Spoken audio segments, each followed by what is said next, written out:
Bottom right, starting for old generation StarCraft, we have our Protoss player in the red color once again down a game. And he is... OGS Pines. They really changed it. They have two different intros. The Koreans have a different intro sound than we do, but they both say Vines. Yeah, but they have different voices. Yeah, that's weird. They have like the Protoss actor voice. We don't have that. They have the cool voice, more Street Fighter style. Here is our Terran player, of course, from the team FX Open. He is... FXO GuMiho. Let's just be honest about it. I actually want Cat's Pajamas to do all the player intros. I want him to shout out the player's name every single time here at the GSL and at the GSL. That would be so funny. I would love this. You know he goes by Kevin Knock now? Yeah, but only his Twitter account, isn't it? Isn't he still Cat's Pajamas? I think he's switched everything. If I'm not everything, mistaken. really? I know that he switched his Twitter account to yeah. It's an interesting career move because a lot of people do this where they want to be known for their real name and make their real name more well known. It's pretty cool actually, and I think that in the future more casters may actually do this. I myself just use Wolf, of course, but I am happy with my nickname. I'm really happy with it, so I'm not gonna change it. I've considered it, but I like Proxy Wolf as my Twitter ID. That will never change. Are you related to the Proxy Panda? No, not related. Although you know of him. Yeah, I know of him. Okay. I've seen him. I saw him take out Mana. I saw that. I had alternate Twitter IDs. Mana, like if you're actually listening right now, sorry, but the next time I'm gonna see you at an event, I will make so much fun of you. Oh, he got so much at DreamHack. He was. Yeah, but I wasn't a DreamHack, so I still have the privilege of making fun of him. I'm still allowed to. You guys already had your share, but I still have the option of making a lot of fun. I actually hope that Mana is coming to Korea as soon as he starts his pro gamer year. That's something that I really want to see happening. So yeah, Mana, if you're actually listening, you come to Korea, son. You have no choice in the matter. Yeah. It's good to see how many players can come to Korea. Only a few, a very small handful of them come out of Korea successful, but even the ones who do not definitely go home with a lot learned. What really amazes me is that Poland especially has so many great players.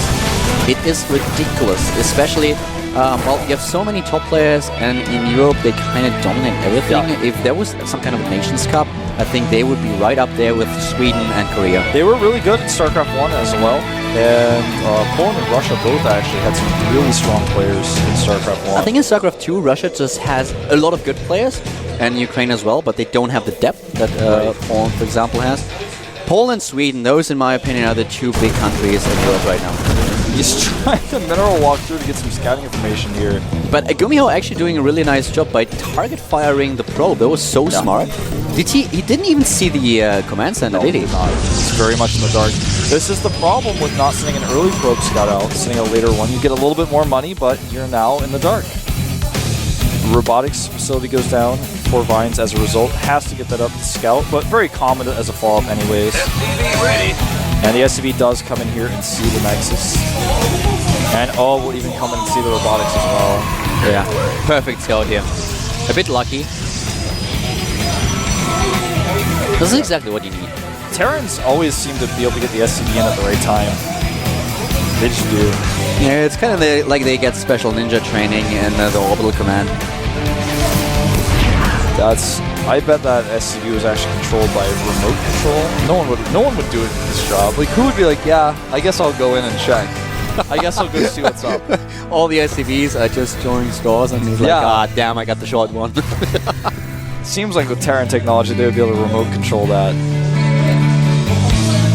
It's like, well, sorry, SCV, but your life is actually worth less than a ComSat scan. Do you actually know those comics that they had in Warcraft? They had a lot of comics for the situation in the game.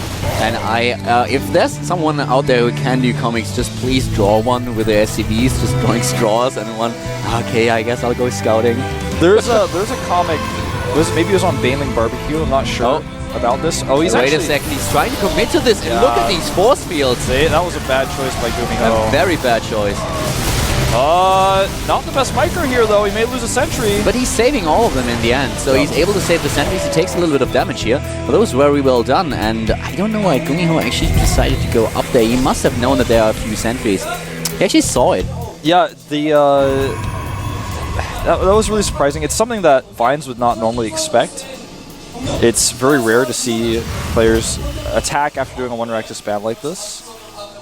The Observer does see all, sees the timing of the star port.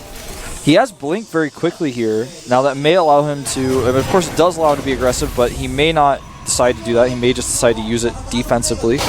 With the Warp Prism, though, I'm seeing some sentry block in our future here. That seems to be what people are doing today. And every best of 3 with a Protoss man at some point.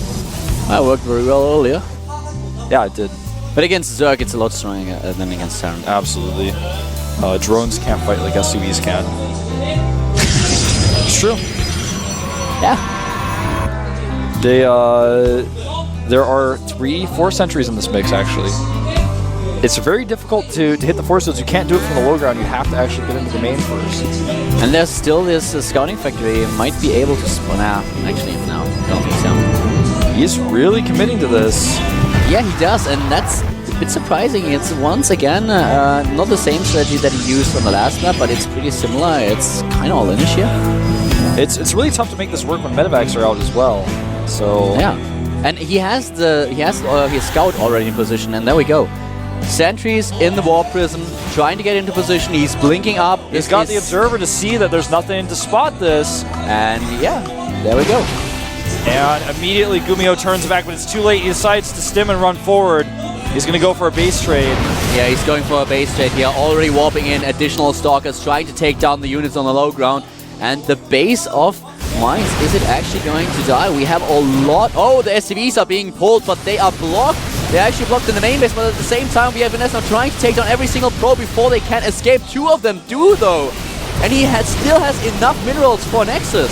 Yeah, he does. And this is a really weird situation. GuMiho with some advantages here in that he has buildings that can fly, and he has medevacs, but their army size right now is slightly in favor of Vines.